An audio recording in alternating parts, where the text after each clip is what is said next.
I had been on my own since my parents passed away while I was in medical school, pushing me to rely solely on myself to carve out a future I could be proud of. After years of non-stop work, scrimping, and saving every extra penny, I finally managed to buy a townhouse. It wasn't just any townhouse, it was the culmination of my blood, sweat, and tears, sitting pretty in a decent neighborhood with a view of a cheerful little kindergarten across the street. The morning I bumped into Mark was like any other, except it wasn't. I'd grabbed my usual coffee from the corner cafe, a place where the barista knew my order by heart and didn't need to ask. Coffee in hand, I was lost in thoughts of my next shift at the hospital when it happened. I turned to leave and collided with someone, sending my hot coffee splashing all over both of us. "Jesus, watch where you're going," the guy exclaimed, a frown creasing his brow as he looked down at his soaked shirt. I felt my cheeks heat up with embarrassment. "Oh my God, I am so sorry. Here, let me help you clean that up," I stammered, feeling around my bag for some napkins, coming up empty. "Great." He sighed, then shook his head as he caught my flustered expression. "It's all right, no harm done. But I'm pretty sure these stains won't just wipe off with a napkin." "You're right, I'm so sorry. There's a laundromat around the corner. I can pay for the cleaning, it's the least I can do."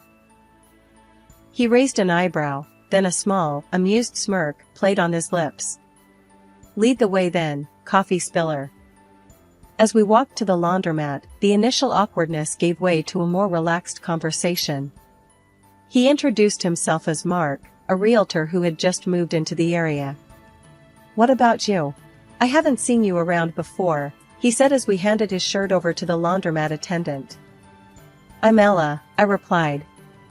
"I live just a few blocks from here. And yeah, usually I'm holed up at the hospital or resting at home, so not much of a local social butterfly." We sat down at a nearby diner while waiting for his shirt.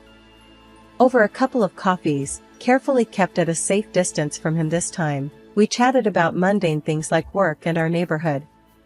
It was refreshing, talking to someone new without any pretensions.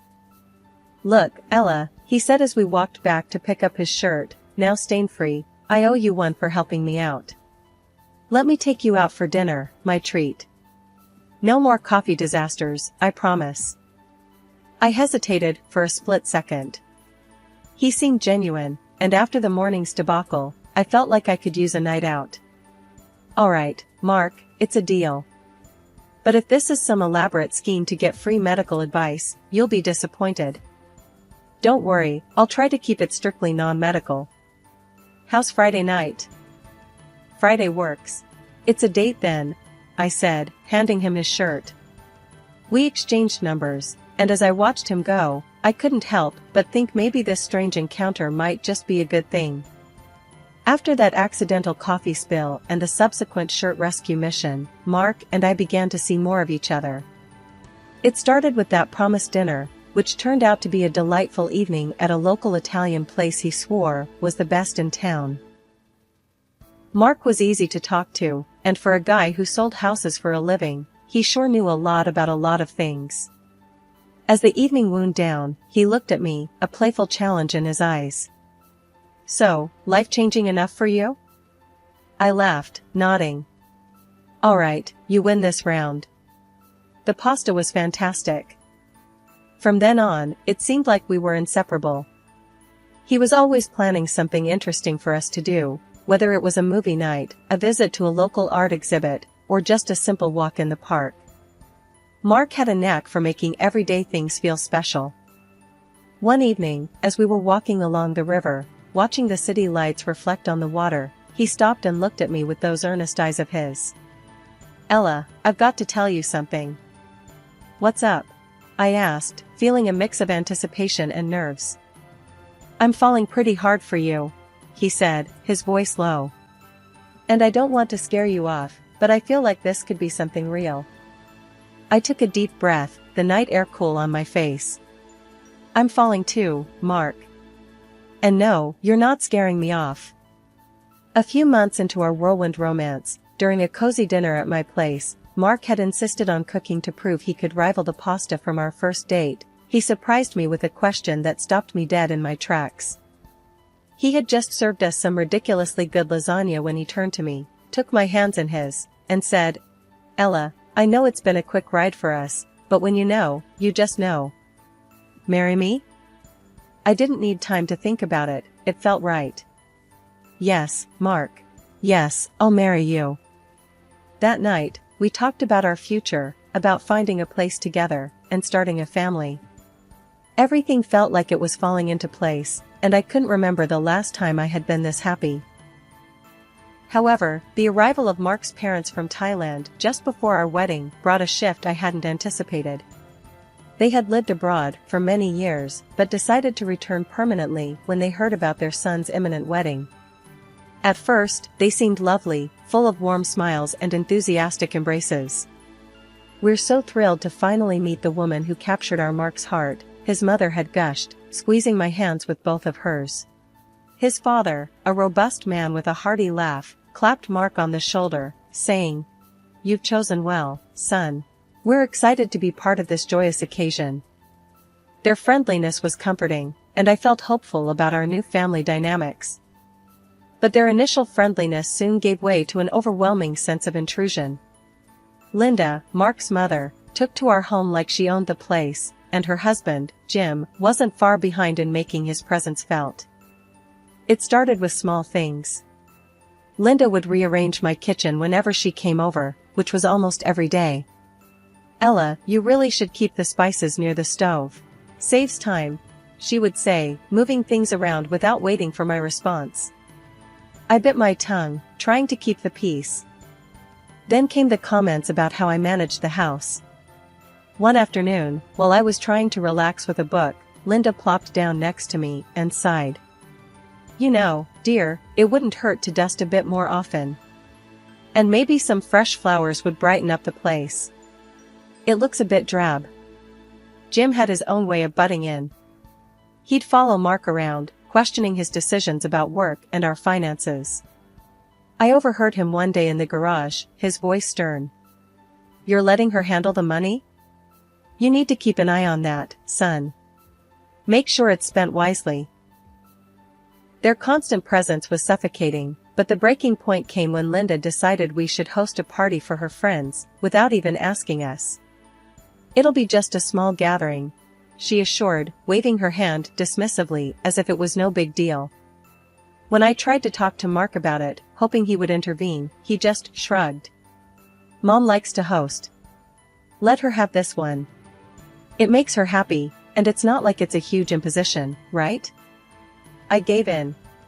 The small gathering turned out to be a full-blown bash with more than 20 people, all from Linda's circle of friends, who seemed to think they were at some sort of weekly social club that just happened to be in my living room. I spent the whole day cooking and preparing, only to end up feeling like a stranger at my own party. Linda introduced me around as if she was the lady of the house, and I was just some sort of assistant. "Ella helped out," she would say, patting my arm while her friends nodded politely before turning back to her. The final straw was when I heard one of her friends, a loud woman with a booming laugh, comment, "Linda, you've got this place whipped into shape. Mark was smart to bring you back here." I clenched my fists, my face hot with embarrassment and rage. As soon as the last guest left, I turned to Mark. "This can't happen again. It's not okay, and you know it." He looked tired, rubbing his forehead. I know. It's just. Mom can be a lot. But what am I supposed to do? She's my mom." "But I'm your wife," I shot back, the hurt clear in my voice. "That should count for something, shouldn't it?" He didn't have an answer for me, and that night, I lay awake, wondering if this was how the rest of my life would look. Sidelined in my own home, bending backward to accommodate people who clearly had no respect for my boundaries. Saturday after Saturday, my house transformed into a hub for Linda's endless social gatherings. Every week, the invasion of her friends, along with their opinions and laughter, grated on me more. It wasn't just the noise or the mess, it was the sheer disregard for our personal space. And each event left me feeling more like an outsider in my own home. The day I put my foot down, everything blew up. I told Linda politely but firmly. I'm sorry, but we can't host the party every Saturday. It's too much. She stared at me like I'd slapped her. Her reaction was immediate and volcanic. Too much? You ungrateful girl, this is what family does for each other. We host, we entertain, we support. Her voice rose with each word, and I felt the walls of my own home closing in on me. Linda, please lower your voice. Let's talk about this calmly. But calm was nowhere on her agenda. Her face turned a shade of red I'd only seen in movies. She started pacing around, waving her arms, and then, to my horror, she began throwing decorative cushions across the room as if each one bore my face. You listen here. If you don't agree to these small favors, I can make things very difficult for you, my girl. She was shouting now, and her words sliced through any pretense of familial warmth we might have had. When she threatened to have me divorced from her son if I didn't comply, a cold shiver ran down my spine. Mark will listen to me. He always has. Don't think he'll choose you over his own mother. I was reeling. The woman was using divorce as a weapon to keep me in line. It hit me then, how deeply Mark was tied to his mother's apron strings. The realization was like a punch to the gut. Mark, hearing the commotion, rushed into the room. Mom, what's going on here? He looked from his fuming mother to me, his eyes wide with confusion. Your wife is being unreasonable, Mark. I'm only asking for a little cooperation, and she's denying us that. Mark glanced at me, his face pleading for peace. Ella, can't we just... No, Mark, we can't. My voice was firm, stronger than I felt. This isn't about a party. It's about respect and boundaries. Your mother just threatened to break us up. Mark's eyes flickered with shock, first at me, then at his mother. Mom, you didn't. Linda's gaze didn't waver, she was ready for battle. I did, and I will if she doesn't start showing some respect around here. She turned around and left the room, slamming the door loudly. Taking a deep breath, I made a choice, a radical one. Mark, I think we need to separate. Not for real, just on paper. We need to show your mom that we make our decisions together, not under duress. It took a lot of convincing, a lot of tearful discussions, and heartfelt promises that this was just a tactic, not the end for us. So, we did. We filed for divorce quietly, a sham for freedom. It was the hardest decision of my life, pretending to split from the man I loved to save our marriage from the overbearing clutches of his mother. The next Saturday, when Linda and her entourage of friends showed up at the house for their usual gathering, they were in for a surprise. I was waiting for them on the front porch, my posture rigid and my resolve firm. As Linda stepped out of her car, her smile faded when she saw me standing alone, door firmly shut behind me. Ella, dear, aren't you going to let us in? We have our little gathering, remember? Her voice carried that familiar commanding tone, but today, I was not going to yield. No, Linda. There won't be any gathering here today. Or any other day, I replied, my voice steady. She stared at me, her eyes narrowing. What are you talking about? This is my son's house, and I decide. It was your son's house. I corrected her sharply, cutting off her words. And as of last week, it's mine alone. We're divorced, Linda. Mark isn't living here anymore, and he won't be a part of these gatherings. Her mouth fell open, disbelief etching her features. Divorced? That's not possible. Mark would never. He did, Linda. And he agreed it was for the best, I said, not letting her intimidate me anymore. The power I felt at that moment, reclaiming my space and my life, was exhilarating. This is nonsense, she exclaimed, her voice rising. I'll call him right now. He'll straighten this out. Linda fumbled with her phone, her fingers shaking slightly as she dialed Mark. I could hear the dial tone, then Mark's voice answering. The conversation was brief, and Linda's face fell with each word Mark spoke. Turning back to me, her eyes filled with fury, she hissed, "You're ruining our family." You have no idea what you've just started. I know exactly what I'm doing, Linda. I'm ending the chaos you bring into my life every week. This is my home, and I will not be hosting or accommodating your social life anymore." The other women, who had been watching the exchange with rapt attention, began to murmur among themselves, their eyes darting between Linda and me. With a huff, Linda turned on her heel, her friends trailing behind her like lost puppies. They got into their cars and drove off, leaving a cloud of dust and a profound silence behind. After the sham divorce, Mark and I maintained our relationship secretly, meeting in less conspicuous places and spending time together like two teenagers sneaking around. It was absurd and painful, but necessary.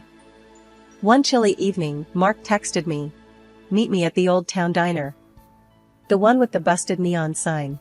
Need to see you." Reading his message, I felt a mix of excitement and nervousness. I threw on my coat and headed out, making sure to keep my head down as I walked into the diner. It was a quiet place, mostly forgotten by the town's newer residents, which made it perfect for us. As I slid into the booth across from Mark, I could see he was tired, the lines around his eyes deeper than I remembered. "Hey," I whispered, reaching across the table to squeeze his hand. "Hey," he whispered back, a small smile breaking through his fatigue. "I've missed you." "Me too," I said, my heart aching a bit. "How are you holding up?" Mark sighed, his gaze dropping to our intertwined hands. "It's been hard, Ella. Not seeing you, not being able to just come home. Mom's been, well, she's been herself." I nodded, knowing all too well how overbearing Linda could be. "But we're doing the right thing, right? Keeping our distance, for now, to make her see we're serious about needing space?" "Yeah, we are. It's just tougher than I thought." Mark squeezed my hand a little tighter. "But how about you? How have you been handling the house all alone?" I shrugged. "It's been okay. Quiet. Peaceful, even. I just miss having you there. The house feels empty without you." The waitress came by then, dropping off 2 mugs of coffee and a plate of fries. We both thanked her and waited for her to leave before continuing. "Ella, I've been thinking," Mark said, breaking a fry in half. "Maybe we should start looking for a place of our own. Somewhere new, where we can start fresh, away from all this drama." A new place. The idea was both thrilling and daunting. "I like that idea. But what about the money? And the house?" "We'll figure it out," he said confidently. "I can handle the house, maybe even talk to a realtor about putting it on the market. As for money, well, we've always been good at managing that together." "True," I agreed, feeling a spark of hope at the thought of a new beginning just for us. "Let's do it. Let's find our own place, something that's just ours." We spent the next hour talking about potential areas to live in, types of houses we liked, and how we'd decorate our new place. It felt good to dream together, to plan a future that seemed a little brighter than the past few months had been. When it was time to leave, we stood outside the diner, the cool air making me shiver slightly. Mark took off his jacket and draped it over my shoulders. "I've got you," he said softly, pulling me into a hug. "I know," I whispered back, holding him tight. "And I've got you, too." We parted ways that night with a plan in mind, our spirits lifted by the promise of a new start. It wouldn't be easy, but with Mark by my side, I felt like we could handle anything. Even Linda. A year later, our persistence paid off. I had managed to save enough money, and Mark, using his skills as a realtor, found us the perfect place. It was a large, beautiful house in a wonderful area with a stunning garden. To celebrate and cement our reunion, we decided to get married again in a small, secret ceremony. It was just us and a couple of close friends who knew about our situation.